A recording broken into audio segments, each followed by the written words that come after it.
টাকার কারণে বিক্রি হয়ে যায় না অনেকে। বিশেষ করে এই সমস্যাটা এখন আস্তে আস্তে করে আলেম ওলামাদের মাঝে আসতেছে। টাকা দিলে মাসলা চেঞ্জ।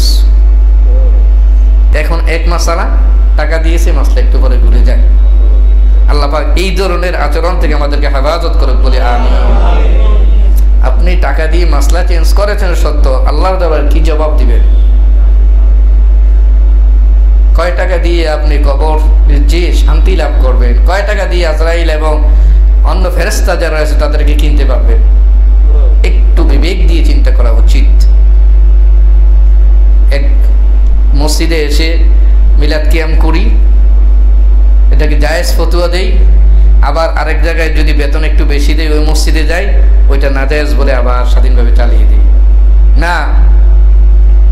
আপনার ইতিকাদ, আপনার বিশ্বাস ঠিক রাখা উচিত। আপনি করেন না, এটার জন্য বাধ্যতামূলক না, কিন্তু টাকার কারণে আরেক জায়গায় যে বৈধতা ঘোষণা করে দিলেন সেই অধিকার আপনাকে ইসলাম দেয় নাই। ফরজ সুন্নত নফল বিষয়গুলো নিয়ে সমালোচনা নয়, এবং এই বিষয়গুলো নিয়ে একজন আরেকজনের মাঝে কাদা সরাসরি নয়। তো আপনি সামান্য অর্থের কারণে বিক্রি হয়ে যাচ্ছে, এটা যেন আমাদের না হয়।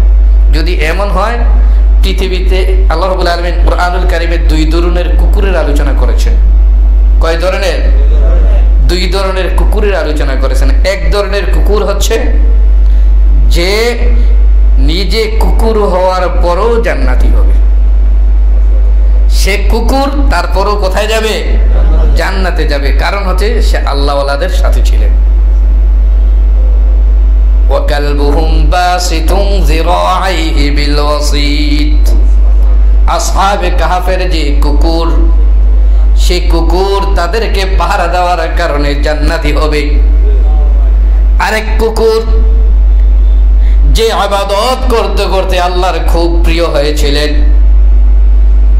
সে আসলে কুকুর ছিল না, সে একজন আল্লাহওয়ালা মানুষ ছিল, খুব ভালো মানুষ ছিল। যে দোয়াই আল্লাহর দরবারে করত, সাথে সাথে আল্লাহ পাক কবুল করে দিতেন। এত বেশি আল্লাহওয়ালা হয়েছিলেন, এত বেশি বুজুর্গ হয়েছিলেন, মুস্তাজাবুদ দাওয়াত হয়েছিলেন। যত ধরনের দোয়াই করা দরকার, হাত তুলতে দেরি হতো, আল্লাহ পাক কবুল করে নিতেন। এমন ইবাদতকারী একজন বান্দা, আর তার ব্যাপারে আমি বলেছি সে কি কুকুর। সম্মানিত মুসলিম আযম, মহান আল্লাহ রাব্বুল ইজ্জাতের দরবারে লাখ কোটি শুকরিয়া আদায় করছি, যিনি আমাদেরকে জুমার নামাজটুকু আদায় করার জন্য আল্লাহর ঘর মসজিদে উপস্থিত হওয়ার তৌফিক দিয়েছেন। সেজন্য শুকরিয়া আদায় করে জোরে সোরে সকলে বলছি আলহামদুলিল্লাহ। দরুদ সালাম নবী মুহাম্মদুর রাসূলুল্লাহ সাল্লাল্লাহু আলাইহি ওয়াসাল্লামের প্রতি। সম্মানিত উপস্থিতি, আল্লাহ নবী মুহাম্মদ রাসূলুল্লাহ সাল্লাল্লাহু আলাইহি ওয়াসাল্লামের জীবনী নিয়ে আলোচনা হয়েছিল। গত জুমায় ওহী নাজিল এবং কুরআনুল কারীমের প্রথম আয়াত কিভাবে নাজিল হয়েছে এই বিষয়গুলো নিয়ে আলোচনা হয়েছে। যখনই আল্লাহ নবী মুহাম্মদ রাসূলুল্লাহ সাল্লাল্লাহু আলাইহি ওয়াসাল্লামের উপরে ওহী নাজিল হয়েছে, তখনই দায়িত্ব আস্তে আস্তে করে বৃদ্ধি পাওয়া শুরু করেছে। রাসূল সাল্লাল্লাহু আলাইহি ওয়াসাল্লাম চিন্তিত হয়ে পড়লেন, এই মহা দায়িত্ব কেমন করে পালন করা হবে। আস্তে আস্তে করে দ্বীনের দাওয়াত দেওয়ার জন্য বিভিন্ন স্থানে ছুটে বেড়ানো শুরু করেছেন। প্রাথমিক অবস্থায় নবুয়ত পেয়েছেন, দ্বীনের দাওয়াত দিতে হবে, এই বিষয়গুলি কাউকে খুব সহজে প্রকাশ করাও সম্ভব হচ্ছে না। সবচেয়ে কাছের যিনি আল্লাহ রাসূল সাল্লাল্লাহু আলাইহি ওয়াসাল্লামকে ওহী নাজিলের পরপরই সান্ত্বনা দিয়েছিলেন, হযরত খাদিজাতুল কুবরা রাদিয়াল্লাহু তাআলা আনহা, তার কাছে যে দ্বীনের দাওয়াত দিয়েছে। তার মানে হচ্ছে শুরু করেছেন পরিবারের সদস্যদেরকে দিয়ে প্রথম দাওয়াত দেওয়া শুরু করেছেন। আল্লাহ নবী মুহাম্মদুর রাসূলুল্লাহ সাল্লাল্লাহু আলাইহি ওয়াসাল্লাম যখন খাদিজাতুল কুবরা রাদিয়াল্লাহু তাআলা আনহাকে প্রথম দ্বীনের দাওয়াত দিয়েছেন, সাথে সাথে খাদিজাতুল কুবরা রাদিয়াল্লাহু তাআলা আনহা বললেন, আল্লাহর কসম করে বলেছি আপনি অবশ্যই অবশ্যই সত্য নবী, আপনাকে আমি বিশ্বাস করলাম নবী হিসাবে, আর এক আল্লাহ হিসাবে আল্লাহকে বিশ্বাস করে নিয়েছি। প্রথম তিনি ইসলাম গ্রহণ করেছেন।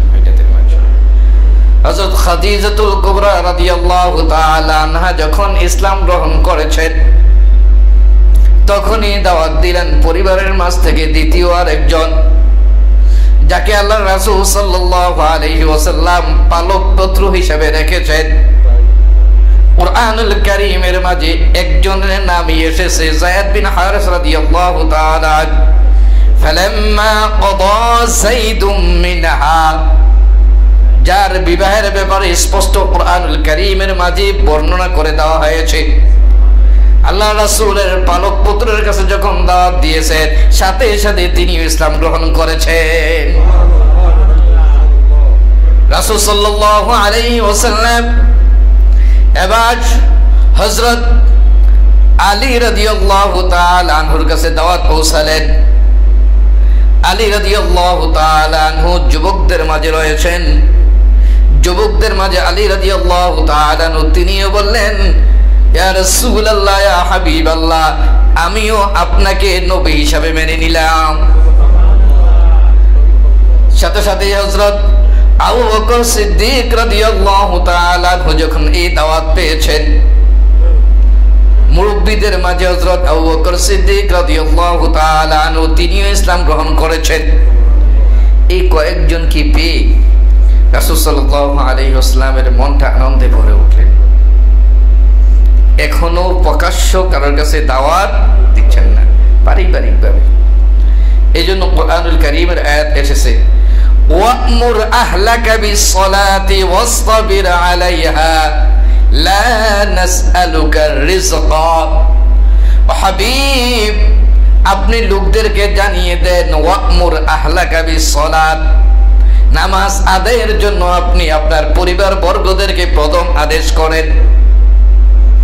পরিবার থেকে নামাজ আদায়ের জন্য শিক্ষা দেওয়ার জন্য কুরআনুল কারীমের মধ্যে নোটিশ এসেছে, ওয়া'মুর আহলাকা বিস-সালাত। কিন্তু আমাদের দেখা যায় বাবা সুন্দর করে মসজিদে চলে আসে, সন্তান ঘুমায়। কি বলেন, এরকম পরিস্থিতি হচ্ছে না? কয়েকদিন আগে তো পত্রিকা দেখেছি, সন্তানকে ডাক দিয়ে উঠানোর কারণে বাবাকে কতল করে ফেলেছে। কেন? ঘুম থেকে ডিস্টার্ব দিয়েছেন। ও যুবক, মুরব্বীরা আছেন, ওনারা আমাদের মাথার উপরে বিশাল একটি ছায়া হয়ে আছেন। যখন ওনারা চলে যাবেন তখন বুঝতে পারবেন। এই পোস্টে যখন আপনি আসবেন, ফাসাউফা তারা ইদান কাশাফাল গুবার, যখনই আপনার চোখ থেকে আবরণ চলে যাবে তখনই আপনি বুঝতে পারবেন আনতা আলাল ফারাসি আম আলাল হিমার, আপনি কি এখন গাধার উপরে আরোহণ করে আছেন না ওটার উপরে আরোহণ করে আছেন। আপনার কি পরিস্থিতি এখন হবে আর তার পূর্বে কোন অবস্থায় ছিলেন বুঝতে পারবেন। এই জন্য যুবক থাকতে অনেক দুষ্টামি করে, যখন 40 থেকে বয়সটা একটু বেশি হয়ে যায় আস্তে আস্তে করে চোখ খোলা শুরু করে, আবার যখন 60 বছর হয়ে যায় তখন দৌড়ে মসজিদে আসে। এমন সময় এসে বুঝতে পারে যখন মসজিদে এসে 10 মিনিট 15 মিনিটের বেশি ওযু রাখতে পারে না। এই জন্য তখন বোঝা যায় আরে জীবনটা কি করলাম, তখন আফসোস করে লাভ নেই।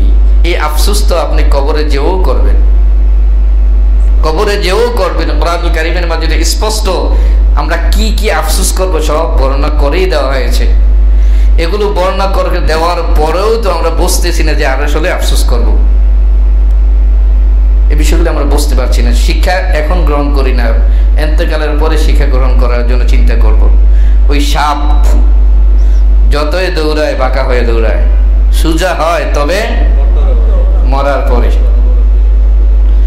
আমাদের অবস্থাটা কিন্তু এমন।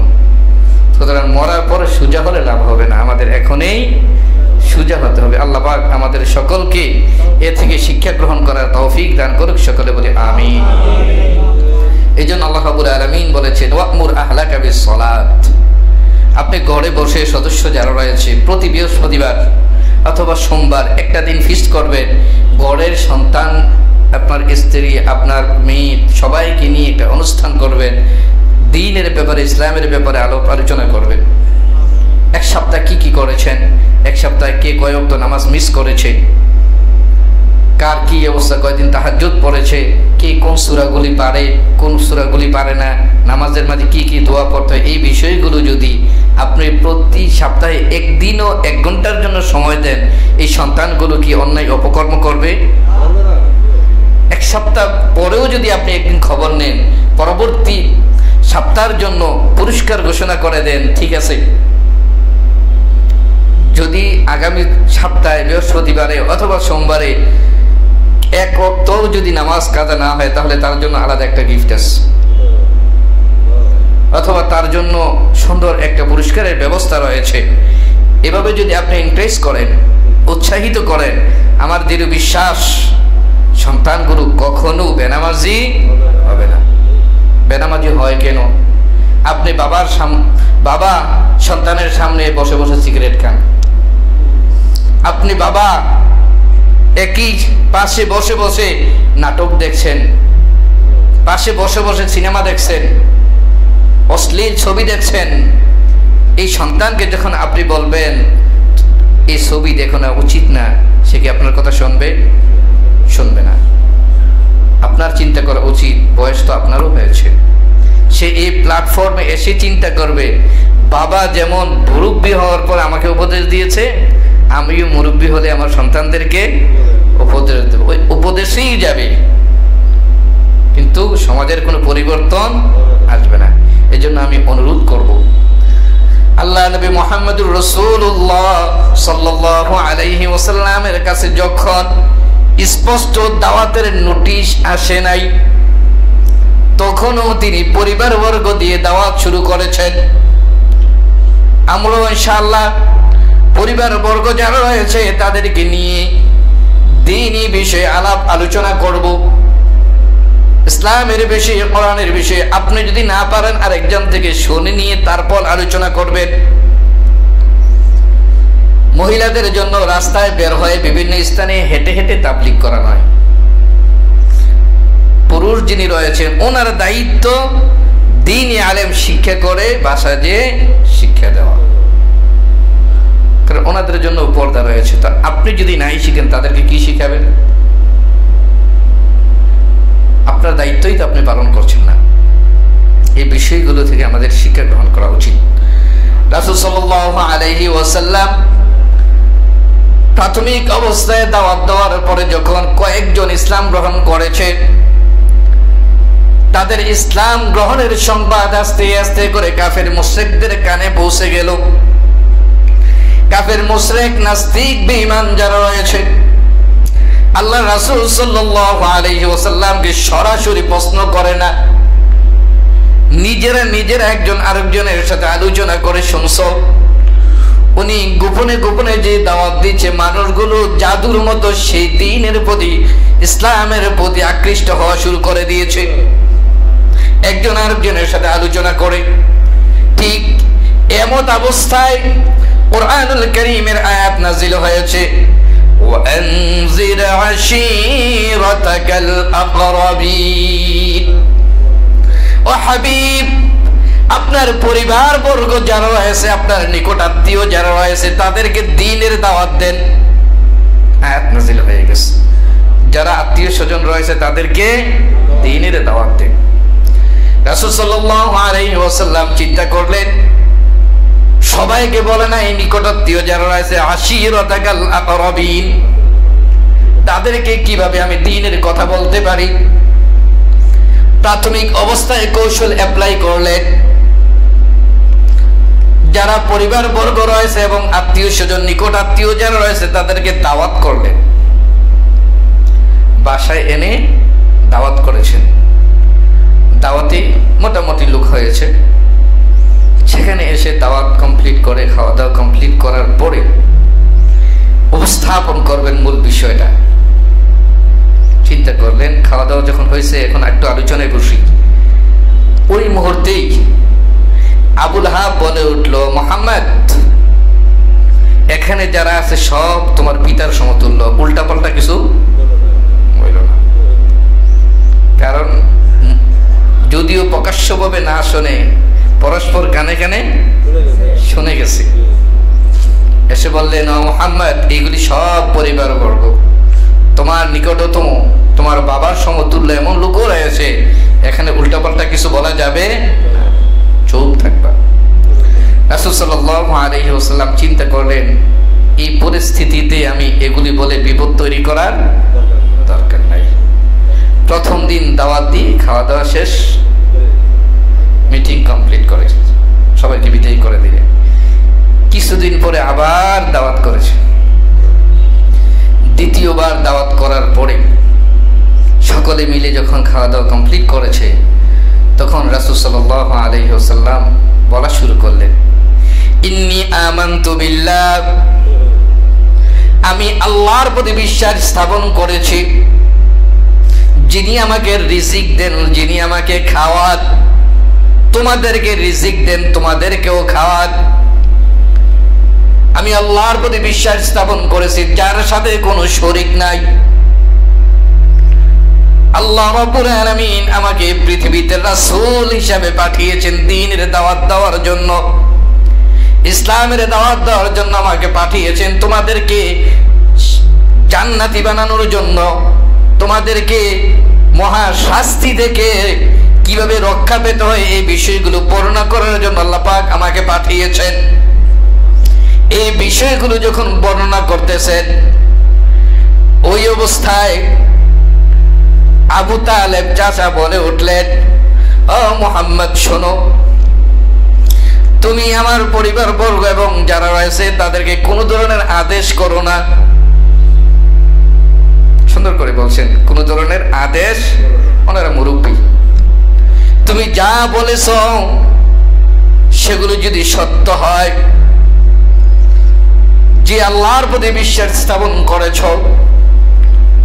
সেগুলো যদি সত্য হয়, তুমি রাসূল, সেটা যদি সত্য হয়, পরিবার বর্গ কে তোমার কথা মানবে আর কে মানবে না এই বিষয়ে জোর জবরদস্তি দরকার নেই। তারা তোমাকে দেখাশোনা করে। আমি নিজের দায়িত্ব হিসেবে বলছি, যত ধরনের বিপদ মুসিবতে তোমার উপরে আসবে, তুমি তোমার কাজ চালিয়ে যাও, আমি আমার জীবনকে বাজি রেখে হলো তোমার সাথে থাকবো। এতটুকু যখন বলছেন, সাথে সাথে আবুল আহাব বললেন, এই সামনে আগাইতে দিও না, তাকে যদি এখনই বন্ধ না করো তাহলে আস্তে আস্তে করে মুসলমানদের সংখ্যা বেড়ে যাবে। তখনই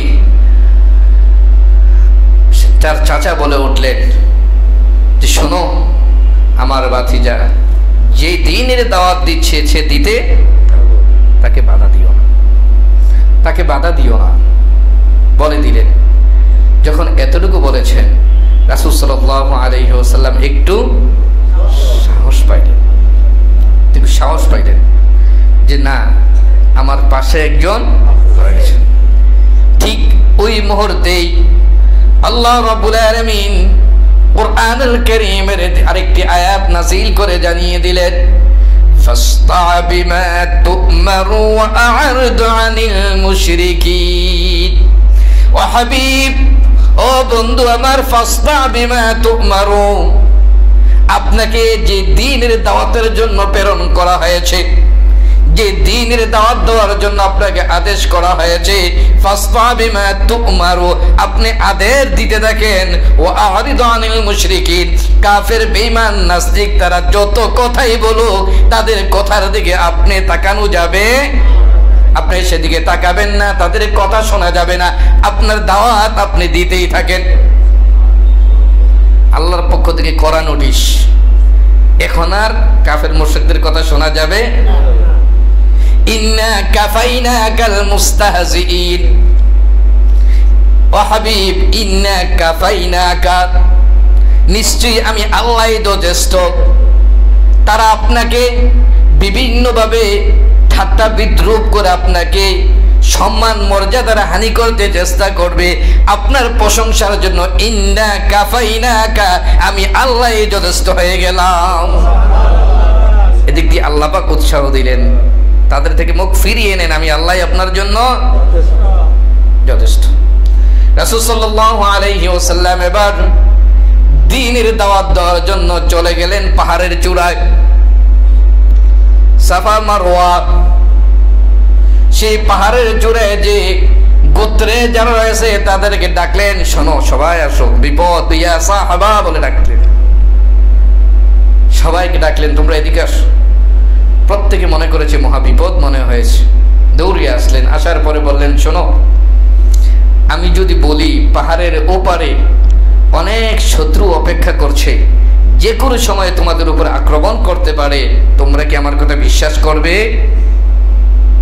প্রত্যেকে একই সাথে বলে উঠলেন, অবশ্যই বিশ্বাস করব, তুমি কখনো মিথ্যা কথা, তোমাকে আমরা আল আমিন উপাধি দিয়েছি, কখনো মিথ্যা বলো না। প্রথমে বললেন, পরকালের প্রতি তোমরা ভয় করো, যদি আল্লাহকে বিশ্বাস করো, আমি রাসূলকে যদি রাসূল বলে মেনে নাও, তাহলে তোমরা জাহান্নামের আগুন থেকে মুক্তি পাবে। আর যদি আমাকে মেনে না নাও, আল্লাহ পাককে যদি এক আল্লাহকে বলে স্বীকার না করো, তাহলে জাহান্নামের আগুনের অপেক্ষা করো। এতটুকু বলতে দেরি হয়েছে। আবু লাহাব চিৎকার করে বললেন, আলিহাযা জামাতানা, ও মুহাম্মদ, এই জন্যই কি আমাকে ডেকেছো? এই কথা বলে পাথর নিক্ষেপ করেছে। নাউযুবিল্লাহ। তারপরে আমরা জানি, কাহিনী সকলেই জানি, কুরআনুল কারীমের একটি সূরা আল্লাহ পাক নাযিল করেছেন। সূরাটার নাম কি? সূরাতুল লাহাব। তার নামেই নাযিল করা হয়েছে। লাহাবুন শব্দের অর্থ হচ্ছে প্রজ্বলিত অগ্নি। শুরুই করেছে তাব্বাত ইয়াদা, আবু লাহাবের দুই হাত। দুই হাত দিয়ে উদ্দেশ্য হচ্ছে সম্পূর্ণ বডি, একবারে সে নিজেই আব্বাত ইয়াদা আবি লাহাবিউ ওয়া তাব্বা, এবং সে নিজেও ধ্বংস হোক। ধ্বংস যদি কেউ হয়ে যায় তাহলে তার ধন সম্পদ কোনো কিছু কি কাজে আসে? তারপরে বলেছেন, মা আগনা আনহু মালুহু ওয়া মা কাসাব, তার ধন সম্পদ এবং যা কিছু অর্জন করেছে কোনো কিছুই কাজে আসে না। সায়াসলা নারান, অচিরেই সায়াসলা নারান, তাকে নিক্ষেপ করা হবে কোথায়? জাহান্নামে, অগ্নিতে নিক্ষেপ করা হবে। তার সাথে সাথেই সে যত অন্যায় করেছেন, এই অন্যায়ের সাপোর্ট করে গিয়েছেন তার স্ত্রী উম্মে জামিল। তার ব্যাপারে বলা হয়েছে, সে গাছ কেটে আনতেন, বন জঙ্গল থেকে এনে কাঁটাযুক্ত গাছ এনে আল্লাহ রাসূল যে রাস্তায় যেতেন ওই রাস্তায় দিয়ে রাখতেন, যেন রাসূলুল্লাহ সাল্লাল্লাহু আলাইহি ওয়াসাল্লাম কষ্ট পান। এই জন্য হাম্মালাতাল হাতাব, তার স্ত্রীর ব্যাপারে বলা হয়েছে যে কাঠ বহনকারিণী। পরিস্থিতি কি হয়েছে? দুজন এই আয়াতটুকু নাজিল হওয়ার পরপরই নিজের মাথায় টেনশন চলে আসছে যে আল্লাহ রাসূল সাল্লাল্লাহু আলাইহি ওয়াসাল্লাম কখনো মিথ্যা বলে না। এখন তো মনে হয় আমি টিকা আর বিশ্বাস হয়। আমরা কি পরকালকে বিশ্বাস করি না? আমাদেরকে রিজিক দেয় কে? আল্লাহ। আরো জোরে বলেন, কে? আল্লাহ। আমাদেরকে খাবার খাওয়ায় কে? আল্লাহ। সবকিছু আমরা বিশ্বাস করি, মানি, কিন্তু কাজে পরিণত করি না। ঠিক একই পরিস্থিতি মনে হয়। উনি দৃঢ় বিশ্বাস রাসূল সাল্লাল্লাহু আলাইহি ওয়াসাল্লাম কখনো। এই সূরাটা যখন নাজিল হয়েছে সাথে সাথে তো কানে চলে গেছে, বুঝতে পেরেছে আমার আর বাঁচা। বদরের যুদ্ধের কয়েকদিন পরে আল্লাহ রাব্বুল আলামিন তাকে প্লেগ রোগ দিয়েছেন, গলায় প্লেগ রোগ দিয়েছেন। পরিবারবর্গ যারা রয়েছে প্রত্যেকেই ভয়ে নিজের আক্রান্ত হয় কিনা তাকে এক জঙ্গলে নিয়ে ফেলে এসেছেন। ওই জঙ্গলে থেকে কয়েকদিন পর্যন্ত অসুস্থ অবস্থায় পরে থেকে মৃত্যুবরণ করেছে। পরিবারের কেউ কাছে যায় নাই। সেখানে মারা যাওয়ার পরে আস্তে আস্তে করে যখন বডি পচে ফুলে উঠেছে, তারপরে কিছু কাজের লোক পাঠিয়ে এখন পূর্বে যে পরিস্থিতি দেখছি করোনা ভাইরাস হলে যে পরিস্থিতি হয়েছে, ঠিক এইভাবে তার ওই লাশটাকে টেনে এনে মাটির নিচে ফেলে দিয়েছে। বিপদ থেকে মুক্তির জন্য তার পরিস্থিতি হয়েছে এমন। সুতরাং আল্লাহ রাসূলের সাথে কেউ বেয়াদবি করে টিকে থাকতে, তার দুইজন সন্তান ছিল। কয়জন? একজনের নাম হচ্ছে উতবা, আরেকজনের নাম হচ্ছে উতাইবা। একজনের নাম উতবা, আরেকজনের নাম উতাইবা। মনে থাকবে? উতবা আরেকজনের নাম হচ্ছে উতাইবা। দুটো সন্তান ছিল। বুখারী শরীফে হাদিসগুলো রয়েছে, মুসলিম শরীফে রয়েছে।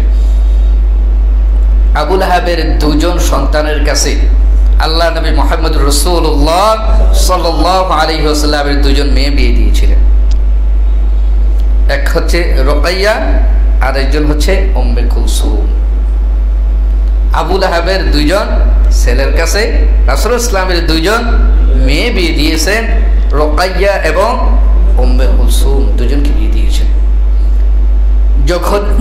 যখনই এই আয়াতটুকু নাজিল হয়েছে, এই সূরা যখন নাজিল হয়েছে, সে বুঝতে পেরেছে আমার উপরে অচিরে বিপদ চলে আসবে।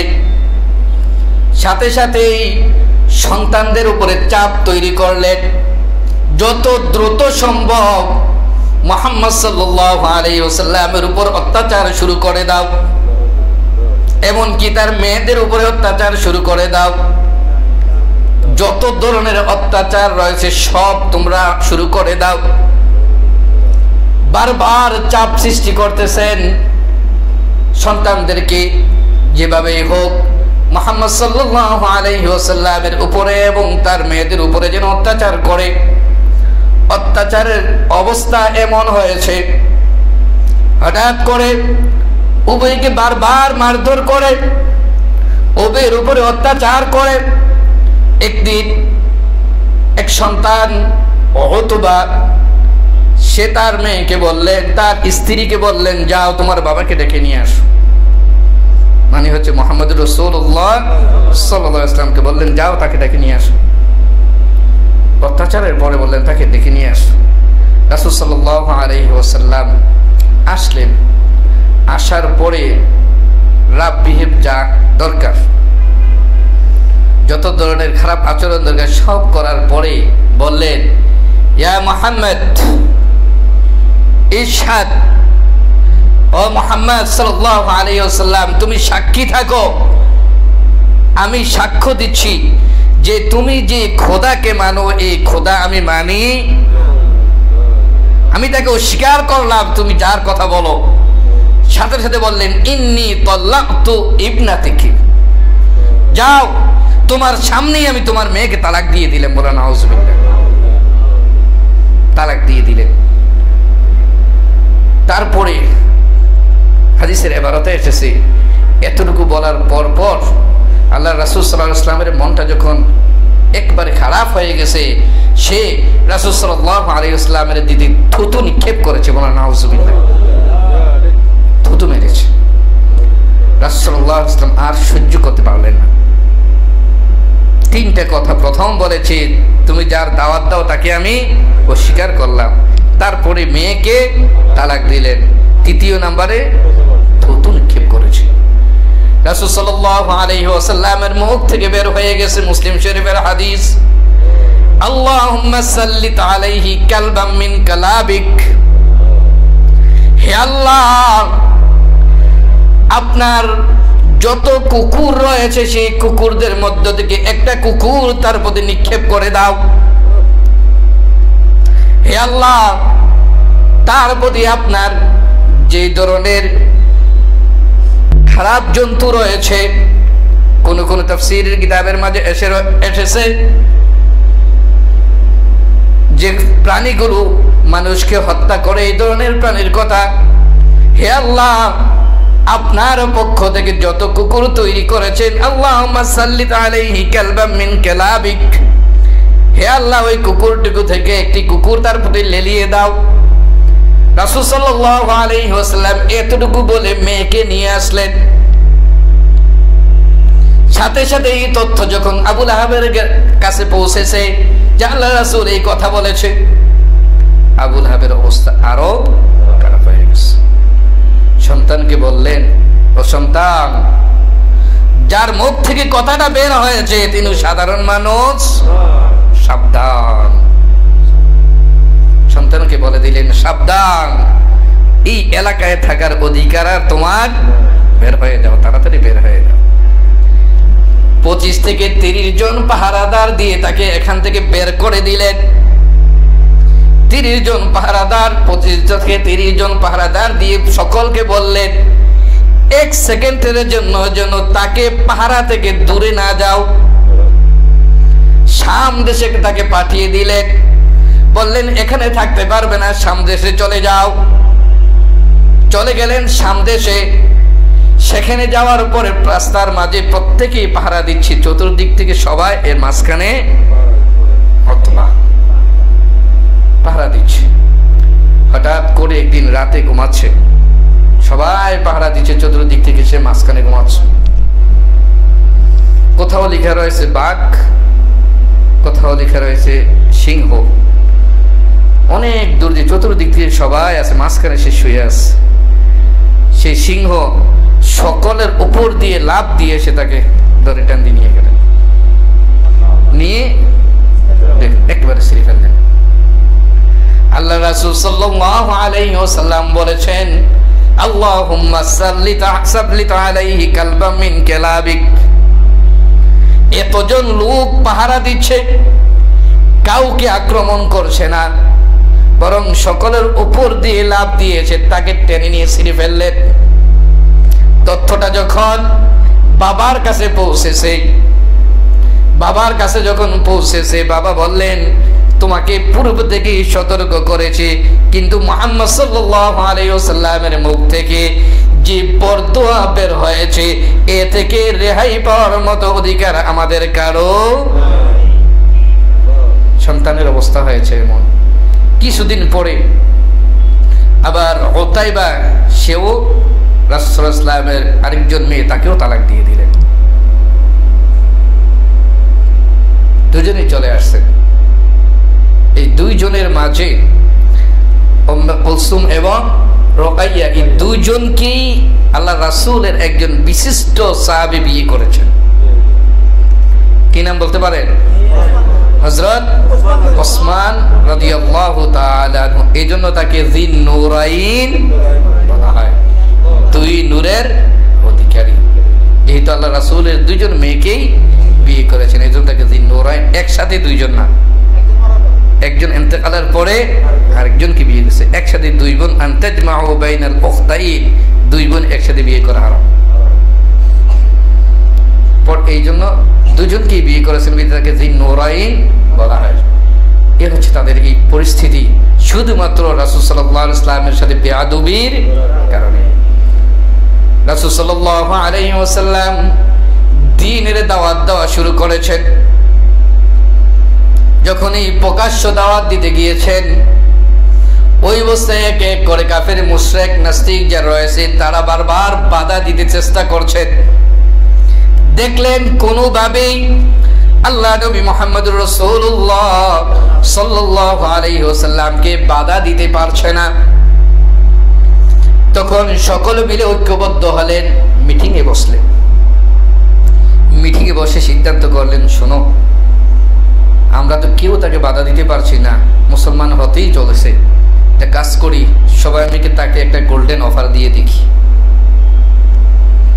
প্রথম গেলেন আবু তালেবের কাছে, যেয়ে বললেন, শোনো, তোমার বাতিজাকে তো কোনোভাবেই বন্ধ করতে পারছি না, তোমার বাতিজার কাছে কিছু অফার দাও, তিনি যদি আসলে মেনে নেয় তবে আলহামদুলিল্লাহ, আমাকে সকালে জানিও আমাদেরকে। কি কি অফার? প্রথম বললেন, তাকে বলবে যদি বাদশাহ হতে চায়, যদি আরবের বাদশাহ হতে চায়, উনি যদি লোভের কারণে, টাকার লোভে, আমরা টাকার কারণে বিক্রি হয়ে যাই না অনেকে, বিশেষ করে এই সমস্যাটা এখন আস্তে আস্তে করে আলেম ওলামাদের মাঝে আসতেছে। টাকা দিলে মাসলা চেঞ্জ। এখন এক মাসালা টাকা দিয়েছে, মাসলা একটু পরে ঘুরে যায়। আল্লাহ পাক এই ধরনের আচরণ থেকে আমাদেরকে হেফাজত করুক বলে আমিন। আপনি টাকা দিয়ে মাসলা চেঞ্জ করেছেন সত্য, আল্লাহর দরবারে কি জবাব দিবেন? কয় টাকা দিয়ে আপনি কবর যে শান্তি লাভ করবেন? কয় টাকা দিয়ে আজরাইল এবং অন্য ফেরেশতা যারা আছে তাদেরকে কিনতে পারবে? একটু বিবেক দিয়ে চিন্তা করা উচিত। এক মসজিদে এসে মিলাদ কিয়াম করি, এটাকে জায়েজ ফতোয়া দেই, আবার আরেক জায়গায় যদি বেতন একটু বেশি দেয় ওই মসজিদে যাই, ওইটা নাজায়েজ বলে আবার স্বাধীনভাবে চালিয়ে দিই। না, আপনার ইতিকাদ, আপনার বিশ্বাস ঠিক রাখা উচিত। আপনি করেন না, এটার জন্য বাধ্যতামূলক না, কিন্তু টাকার কারণে আরেক জায়গায় যে বৈধতা ঘোষণা করে দিলেন সেই অধিকার আপনাকে ইসলাম দেয় নাই। ফরজ সুন্নত নফল বিষয়গুলো নিয়ে সমালোচনা নয়, এবং এই বিষয়গুলো নিয়ে একজন আরেকজনের মাঝে টাটা সরাসরি নয়। তো আপনি সামান্য অর্থের কারণে বিক্রি হয়ে যাচ্ছে, এটা যেন আমাদের না হয়। যদি এমন হয়, পৃথিবীতে আল্লাহ রাব্বুল আলামিন কুরআনুল কারীমে 2 ধরনের কুকুরের আলোচনা করেছেন। কয় ধরনের? 2 ধরনের কুকুরের আলোচনা করেছেন। এক ধরনের কুকুর হচ্ছে যে নিজে কুকুর হওয়ার পরও জান্নাতি হবে। সে কুকুর তারপরও কোথায় যাবে? জান্নাতে যাবে। কারণ হচ্ছে সে আল্লাহওয়ালাদের সাথে ছিলেন। وَكَلْبُهُمْ بَاسِطٌ ذِرَاعَيْهِ بِالْوَصِيدِ। আসহাবে কাহাফের যে কুকুর, সে কুকুর তাদেরকে পাহারা দেওয়ার কারণে জান্নাতি হবে। আরেক কুকুর যে ইবাদত করতে করতে আল্লাহর খুব প্রিয় হয়েছিলেন, সে আসলে কুকুর ছিল না, সে একজন আল্লাহওয়ালা মানুষ ছিল, খুব ভালো মানুষ ছিল। যে দোয়াই আল্লাহর দরবারে করত, সাথে সাথে আল্লাহ পাক কবুল করে নিতেন। এত বেশি আল্লাহওয়ালা হয়েছিলেন, এত বেশি বুজুর্গ হয়েছিলেন, মুস্তাজাবুদ দাওয়াত হয়েছিলেন। যত ধরনের দোয়াই করা দরকার, হাত তুলতে দেরি হতো, আল্লাহ পাক কবুল করে নিতেন। এমন ইবাদতকারী একজন বান্দা, আর তার ব্যাপারে আমি বলেছি সে কি? কুকুর। কুরআনুল কারীমের মধ্যে এসেছে, ইন তাহরিস আলাইহি ইয়ালহাস আও তাতরুকুহু ইয়ালহাস।